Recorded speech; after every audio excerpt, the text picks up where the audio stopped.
Good evening. Welcome to Truth Seekers. My name is Mike Fishkin. Jay Saylor's not with us tonight. We have Brandon Church sitting in again. Glad Hello. to have you, Brandon. Good to be here. And we're going to continue tonight, for those of you who were with us the last few weeks, with Jonathan Sarfati. He's got that PhD in chemistry, but he was the national chess champion of New Zealand as well in 1987-88. As I mentioned before, drew with Boris Spassky, the world champion, in a tournament.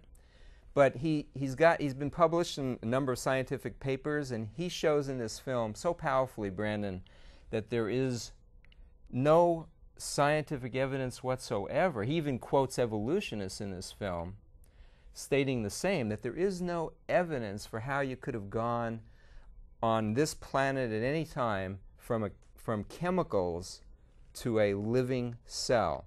That it's totally a theory not based on any fact. In fact, the vast amount of scientific evidence we have that he gets into in this film speaks against that ever happening.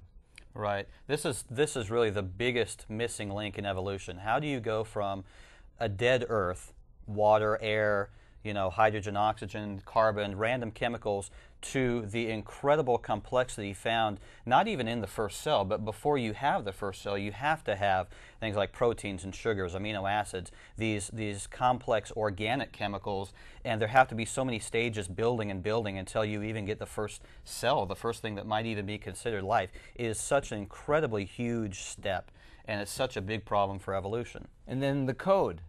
The the DNA code. Where do you get a language coming out of nowhere? That's right. And it really is complex language. A complex language. It has vocabulary, it has grammar, it has error correction. It is a very, very complex system.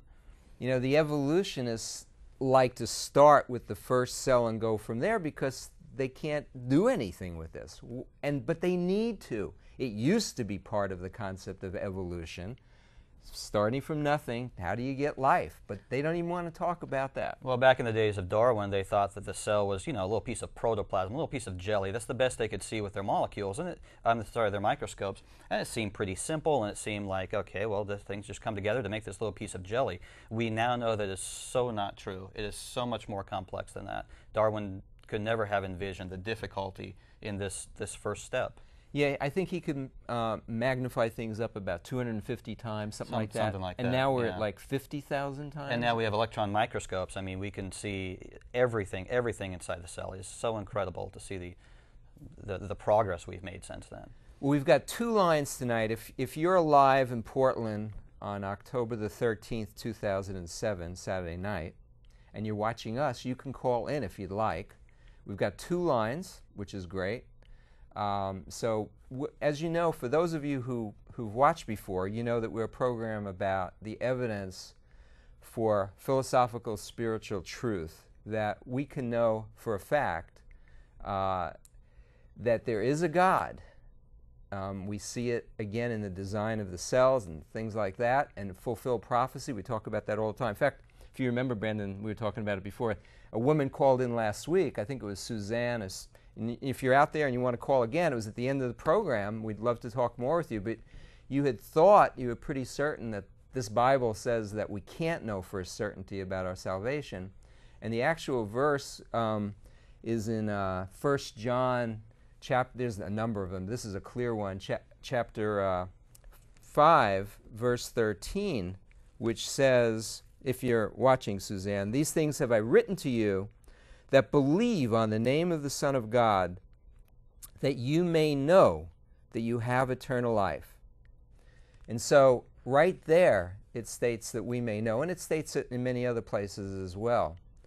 So we think we found the answer, and we're looking to talk with truth seekers out there that are trying to put things together. I know I was in that boat for many years. I became a believer when I was about 29 after searching through Eastern religion, and started before that with psychology and philosophy, then into Eastern religion and New Age and a lot of other stuff. And then Jesus' words in the Bible blew me away, and the prophecies just sealed it all. Well, listen, we're going to show you, continue with the film with Jonathan Sarfati, that PhD in chemistry. He's just showing that there's no way, there's no scientific backing whatsoever. In fact, everything goes against it, to go from a chemicals to a living cell. And so we're going to pick up where we left off last week, and this segment will be about 11.5 minutes long. And then you can call with any comments, questions, anything you want to say relating to philosophical, spiritual stuff, or evolution, creation, and we'd love to talk to you. So watch it. I think you're going to enjoy it. And let's roll that film, guys. Materialists have this conundrum trying to explain the origin of life from non-living chemicals without God. To give you an idea of how the chemicals are, what the DNA is coding for is all sorts of different types of proteins. Here's one type of protein, the fibrous protein. It makes your hair, and you see how it's at base it's curled up. You see it's got the alpha helix, it's a coil, and you've got coils of coils bundled together, and then you've got bundles there into a hair cell. You see how complicated. You've got the protein, you've got bundles of the protein, and then you've got further fine structure. And that's in your hair. You didn't think hair was that complicated, did you? The other type of protein is a globular protein. You see, these are very important and very highly designed for certain functions. Now, one of the most important functions of a protein is the enzyme.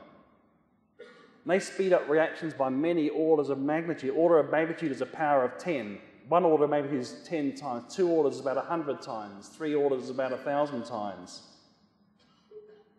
And it turns out there's a vital reaction to make the building blocks of DNA, and it needs an enzyme to speed it up by 18 orders of magnitude. That's 1 followed by 18 zeros. That's how much the reaction is speeded up.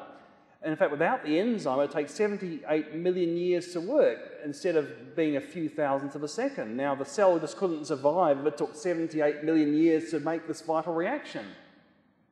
The cell would have long since broken down by then. And even more recently, and this was only discovered last year, 2003, it is last year, isn't it? Yeah.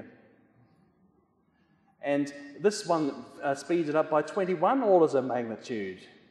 So without this enzyme, a reaction would take 1 trillion years. Now, even the Big Bangers think the universe is only about 15 billion years. And so this is about 100 times even the evolutionary age of the universe that this reaction would occur if it didn't have this enzyme. And here's one of the researchers involved in this discovery of the way enzymes work, how much they increase the reaction rate by. He said, without catalysts, there'll be no life at all, from microbes to humans. It makes you wonder how natural selection operated in such a way as to produce a protein that got off the ground as a primitive catalyst for such an extraordinarily slow reaction. Now, this is quite a statement of faith there. Well, because natural selection couldn't have done it, because you haven't got a living cell without this enzyme to work. And if you haven't got a living cell to reproduce and pass the information on, natural selection can't work. But it just shows you that he's got this preconceived idea, this bias, that somehow natural processes must have made the first living cell. I also want to now give you an example, a very important distinction to make, and this is the distinction between order and complexity. So you can have randomness. See, this is a random sequence of letter. I just typed it without even looking at the keyboard. I don't usually look at the keyboard anyway because it's not supposed to, but this is even more random than normal. And this is totally randomness. You see, a jumble, a junk pile. Another concept is order.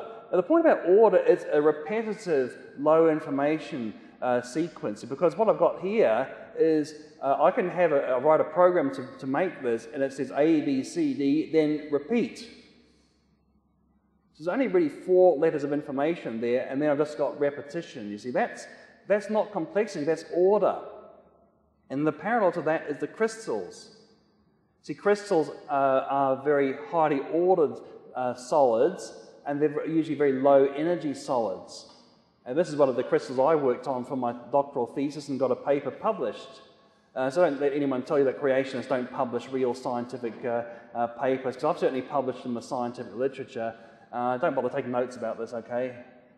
I'm just saying, well, here's an example of some crystals I worked on, and it's a very highly ordered system. And all this does is you have this unit here. Once you've got that unit there, you can just repeat it over and over again.